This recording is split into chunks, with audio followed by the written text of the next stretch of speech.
মারা গেছেন শেখ হাসিনার চাচা শেখ কবির, দেয়া হলো রাষ্ট্রীয় মর্যাদা। আওয়ামী লীগের সভাপতি ও সাবেক প্রধানমন্ত্রী শেখ হাসিনার চাচা বীর মুক্তিযোদ্ধা শেখ কবির হোসেনকে রাষ্ট্রীয় মর্যাদায় দাফন করা হয়েছে। রোববার বিকেলে গোপালগঞ্জের টুঙ্গিপাড়া গ্রামের পারিবারিক কবরস্থানে মা-বাবার কবরের পাশে তাকে সমাহিত করা হয়।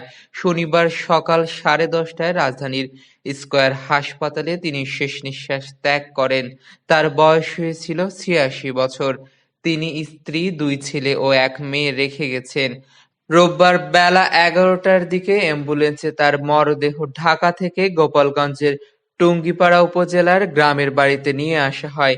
সেখানে আত্মীয়-স্বজনদের কান্নায় পরিবেশ ভারী হয়ে ওঠে। বাদ জোহর নিজের প্রতিষ্ঠিত টুঙ্গিপাড়া খান সাহেব Sheikh Mosharraf Hossain school and college মাঠে শেখ কবির হোসেনকে গার্ড অব অনার দেয়া হয়।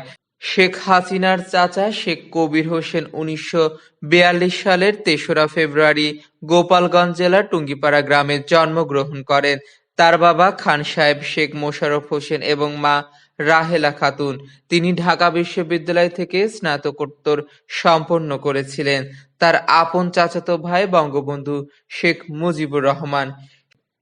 শেখ হাসিনার চাচা শেখ কবির হোসেনের মৃত্যুকে ঘিরে আপনাদের কোনো মন্তব্য থাকলে আমাদেরকে কমেন্ট বক্সে জানাতে পারেন।